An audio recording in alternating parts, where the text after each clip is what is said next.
सम्पूर्ण नेपाली दाजुभाइ तथा दिदीबहिनीहरू सबैलाई नमस्ते।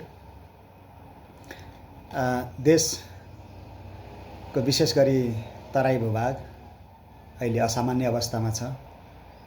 परिस्थिति विषम अवस्थामा छ।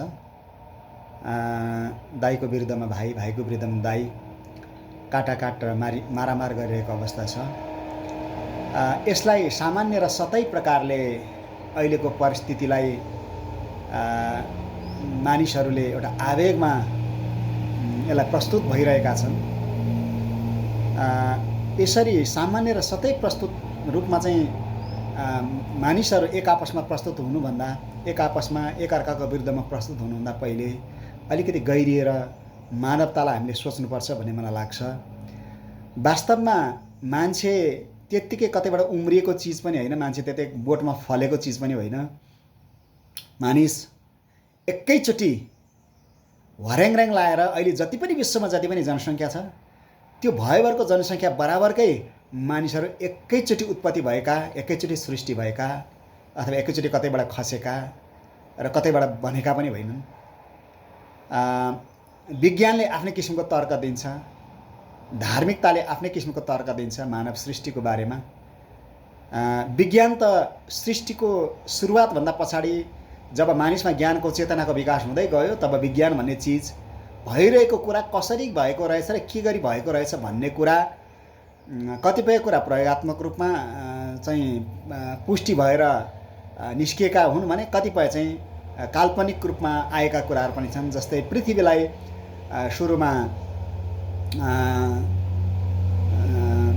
सुरुमा चाहिँ चेप्टो छ भनेर भनिन्थ्यो, पछि टपरी आकारको छ भनिन्थ्यो। यसरी हुँदै जाँदा पछि यो चाहिँ गोलो आकारको भनियो। अन्तमा विज्ञानको विकास हुँदै जाँदाखेरि यो सुन्तला आकारको, थेप्चो आकारको छ भन्ने यसरी प्रमाणित भएको हामी पाउँछौँ। विज्ञानकै कुरालाई हेर्ने भने धेरैचोटि तथ्यहरू चेन्ज भएको छन्। यो आधारमा पनि हामी यो भन्न सक्छौँ कि विज्ञान चाहिँ संसार सृष्टि भइसके पछाडि मानिसमा ज्ञानको चेतना वृद्धि र विकास हुँदै जाने क्रममा विज्ञान आएको हो भन्ने कुरा हामी थाहा गर्न सक्छौँ। र धार्मिकताको दृष्टिकोणले हेर्दाखेरि आफ्नै र अलि पत्यार नलाग्ने खालका कुराहरू छन् जो चाहिँ तथ्यमा आधारित छैनन्। त्यसैले हामीले के बुझ्नुपर्छ भने मानवतालाई वास्तवमै मानिस चाहिँ न त कुनै जात जाति भएर सृष्टि भयो, न त कुनै विविध धर्ममा बाँडिएर चाहिँ सृष्टि भयो। सबै मानिसलाई न त विविध किसिमका धेरै प्रकारका सृष्टिकर्ताले, धेरै ईश्वरहरूले, एउटा ईश्वरले एक थरी मानिस, अर्को ईश्वरले अर्को थरी मानिस र अर्को ईश्वरले अर्को थरी मानिस सृष्टि गरेको पनि होइन। मानिस आज जो संसारमा यति धेरै मानिस छन्, यी धेरै मानिसका पुर्खा एउटै हो। सुरुमा भएको सृष्टि आइमाई र लोग्ने मानिस, स्त्री र पुरुष भएर सृष्टि भएका हुन्। र त्यो स्त्री र पुरुष सृष्टि गर्ने सृष्टिकर्ता संसारका सृष्टिकर्ता हुनुहुन्छ, जसले आकाश, स्वर्ग, पृथ्वी, चन्द्र, तारा र पृथ्वीमा मानिसहरूलाई चाहिने यावत थोकहरू जे जति पनि सृष्टि भएका छन्, मानिसका आवश्यकताका चिजहरू, ती सबै सृष्टिकर्ताले नै सृष्टि गर्नुभएको हो। र मानिस मात्र यस्तो एउटा प्राणी हो जो संसारका सबै प्राणीभन्दा एउटा श्रेष्ठ प्राणी, सर्वश्रेष्ठ प्राणी र संसारका जतिसुकै पनि बलिया भनेका चिजहरूलाई पनि नियन्त्रणमा लिन सक्ने त्यस्तो एउटा बौद्धिक प्राणी हो। त्यसैले संसारमा मानिसले हात्तीहरूलाई पनि आफ्नो नियन्त्रणमा लिन सक्छ, समुद्रका ठुला ठुला व्हेल माछालाई पनि आफ्नो नियन्त्रणमा लिन सक्छ, अनि डरलाग्दा हिंस्रक सिंह र बाघ जस्ता जनावरहरूलाई पनि आफ्नो नियन्त्रणमा मानिसले राख्न सक्छ। मानिस त्यो खालको एउटा चेतनशील प्राणीको रूपमा नै सृष्टि भएको हो। यसरी सृष्टि भएको मानिसलाई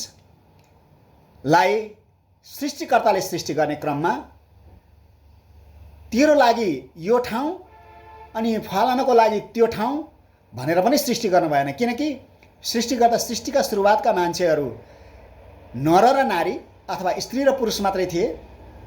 र स्त्री र पुरुषलाई सृष्टि गर्दाखेरि उनीहरूको निमित्त सारा यो पृथ्वी जति पनि पृथ्वीमा भएका ठाउँहरू थियो उनीहरूको निमित्त त्यो ठाउँ स्वतन्त्र थियो। सारा पृथ्वी एउटै सीमा थियो। सारा पृथ्वीको नक्सा एउटै थियो। त्यहाँ न त कुनै देशान्तर, न त कुनै जमिनका कित्ताहरू, न त कुनै अंशहरू थिए। सिङ्गो पृथ्वी, एउटै पृथ्वी मानिसको नियन्त्रणमा थियो। जब मानिसको सङ्ख्या बढ्दै गयो, मानिसको सङ्ख्या बढ्दै जाने क्रममा आखिर ईश्वरले मानिसलाई सृष्टि गर्दाखेरि, सृष्टिकर्ताले मानिसलाई सृष्टि गर्दाखेरि मानिस आफू आफूमा लड्नको निमित्त, लडाइँ झगडा गर्नको निमित्त, आफू आफूमा जुझ्नको निमित्त, काटामार गर्नको निमित्त, एकले अर्कोको विरुद्धमा वैरभाव पोख्नको निमित्त, अनि मानिसहरू बीचमा वैमनस्यता राख्नको निमित्त, एकले अर्कोलाई दासत्वमा राख्नको निमित्त, रिस, डाहा, घमण्ड, ईर्ष्या, झुट, बेइमान, लोभ, यावत जति पनि पापका स्वभावहरू छन् त्यो पापका स्वभावहरू प्रकट हुन् भन्ने दृष्टिकोणले पनि सृष्टिकर्ताले मानिसलाई सृष्टि गर्नु भएन। सृष्टिकर्ताले मानिसलाई सृष्टि गर्दा मानिस जस्तो प्राणीलाई सृष्टि गर्ने सृष्टिकर्ताले कसरी सृष्टि गर्नुभयो होला, उहाँको इच्छा के थियो होला भन्ने कुरा सामान्य हामी मानिसको उदाहरण लिएर हेर्दा पनि बुझ्न सक्छौँ। के कुनै एउटा बाबुआमा मिलेर जन्माएका हालका भन्न हामीसँग पापका स्वभाव भएका मानिसका सन्तानहरूलाई पनि जब बाबुआमाले 10 जना सन्तानलाई जन्म दिन्छन् भने ती 10 जना सन्तानलाई बराबरी रूपमा तिनीहरूको उन्नति होस्, प्रगति होस्, यिनीहरू मिलेर रहन्, एकले अर्कोको सहायता गरून्, एकले अर्कोको सपोर्ट गरून् र हामी बाबुआमाप्रति यिनीहरूको सम्बन्ध निरन्तर रूपमा सुमधुर रहोस् भन्ने चाहना हामी संसारका मानिस जातिमा पनि हुन्छ। हामीले आफूले जन्माएका सन्तानहरूको निमित्त, यद्यपि जन्माउने प्रक्रियामा हाम्रो कतिको ठुलो हात छ भन्ने कुरा पनि रहला। त्यहाँनेरि सृष्टिकर्ताले हामीलाई बनाउँदाखेरि जसरी हामीलाई बनाएर आज यसरी जिउँदो रूपमा हाम्रो शरीरमा जे जति अङ्ग हुनुपर्ने हो ती परिपूर्ण रूपमा बनाएर एउटा बौद्धिक प्राणीको रूपमा र संसारको श्रेष्ठ प्राणीको रूपमा बनाउनु भयो। यसरी बनाउनु भएको उहाँले मेहनत गरेर बनाउनु भएको प्राणी र हामी बन्दाखेरि नै सन्तान उत्पादन गर्न सक्ने किसिमको त्यो गुण, त्यो जिन सृष्टिकर्ताले स्त्री र पुरुषमा हालिदिएर पठाउनु भयो र दुवैजनाको मिलन पश्चात त्यो ईश्वरीय सृष्टिको कारण, प्रकृतिको सृष्टिको कारण, ईश्वरीय सृष्टिको कारणले गर्दाखेरि नै जब स्त्री पुरुषको समागम हुन्छ तब त्यहाँ एउटा अर्को नयाँ जीव, नयाँ मानिसको सृष्टि हुन्छ। संसारका यावत जो पनि जीवित प्राणीहरू छन् ती सबै जीवित प्राणीमा त्यो प्रकारले सन्तान उत्पादन गर्न सक्ने क्षमताको जीवित प्राणीलाई सृष्टिकर्ताले सृष्टि गर्नुभयो। हामी केवल माध्यम मात्रै हौँ। हाम्रो नयाँ सृष्टिमा खासै हाम्रो मेहनत भूमिका त हुन्छ, तर हाम्रो मेहनत, हाम्रो परिश्रम, जसरी हामीले घर बनाउँछौँ, गाडी बनाउँछौँ, त्यो प्रकारको मेहनत परिश्रम जीवित प्राणी सृष्टि गर्ने क्रममा हाम्रो त्यो मेहनत परिश्रम लाग्दैन।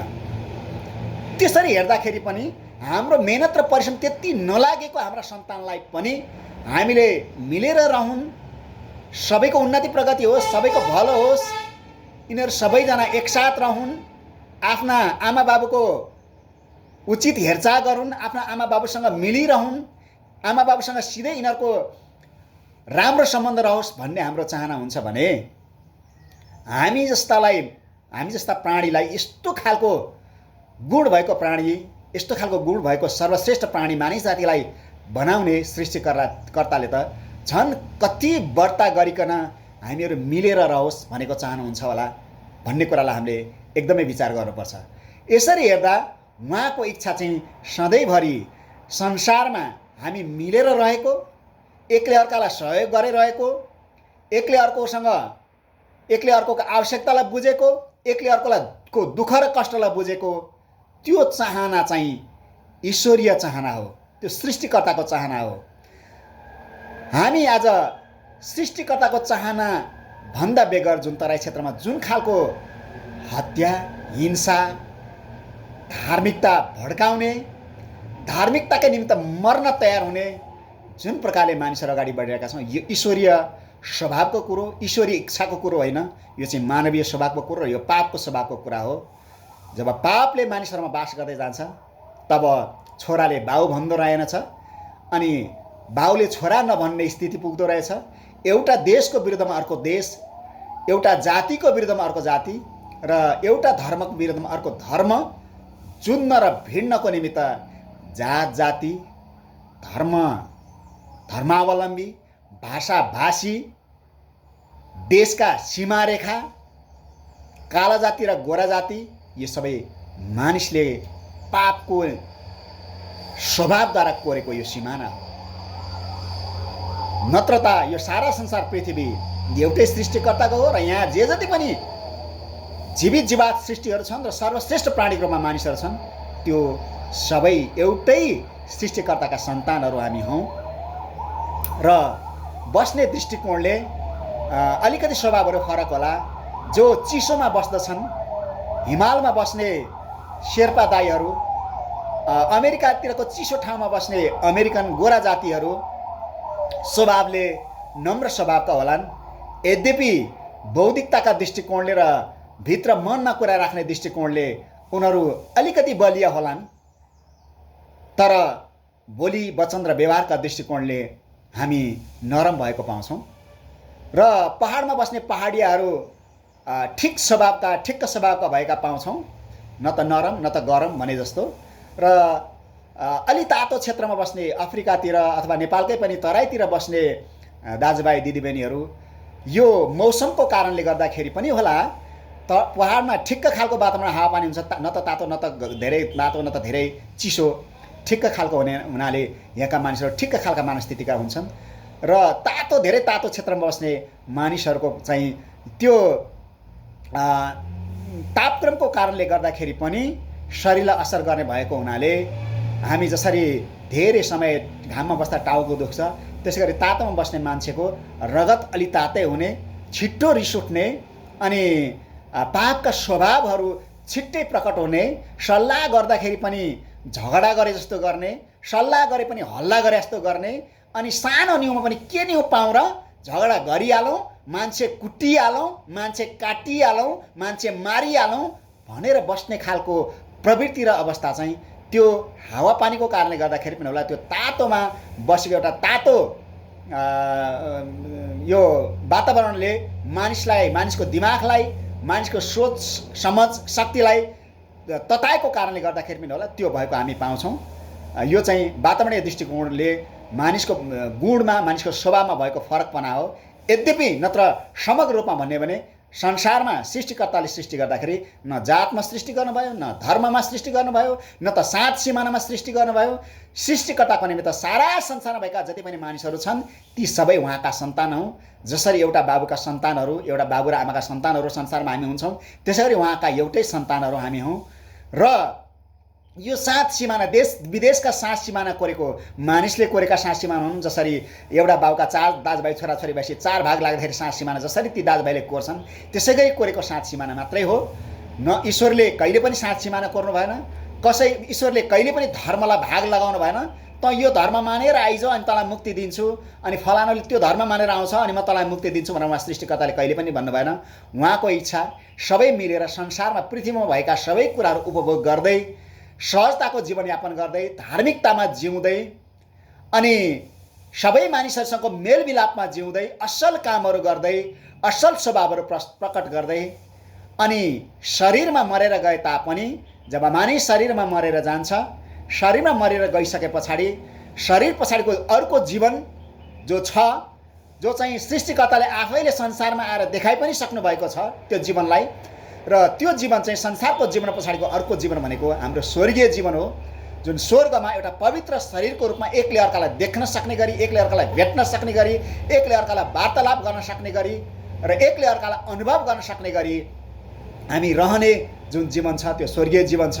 अनि त्यो स्वर्गीय जीवनमा आउनको निम्ति सृष्टिकर्ताले सिधा सिधा मसँग सम्बन्ध राखुन्, संसारका थोकमा पूजा गरेर, संसारका चिजलाई बलि गरेर होइन, अनि विविध उनीहरूका संसारकामा भएका मानिसहरूका आफ्नै उपाय लगाएर होइन, तर मैले जे उपाय मानिसहरूका निमित्त सृष्टिकर्ताकोमा फर्कने अनि संसारको शरीरको जीवन पछाडि त्यो त एक दिन नष्ट हुन्छ नै, चाहे राजा होस्, चाहे खर्बौँका मालिक, यो पृथ्वी नै किन्न सक्ने रुपियाँ पैसा सम्पत्तिका मालिक हुन्, चाहे सडकमा सुत्ने एउटा चाहिँ सडक छाप मानिस होस्, आखिर सबैको मृत्यु हुन्छ नै।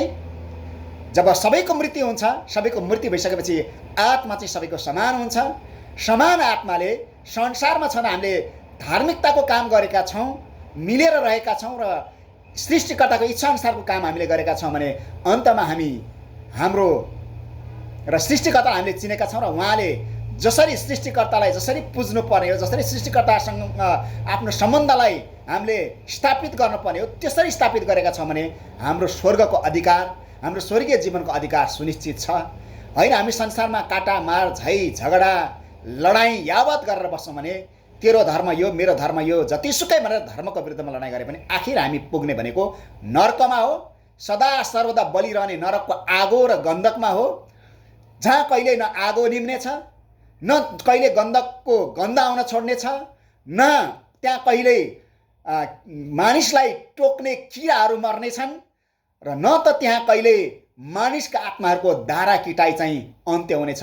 त्यो अनन्तको दारा किटाइ, अनन्तको किराको टोकाइ, अनन्तको गन्धकको गन्ध र अनन्तको आगोमा निरन्तर मानिस भड्किरहनु पर्ने हुन्छ।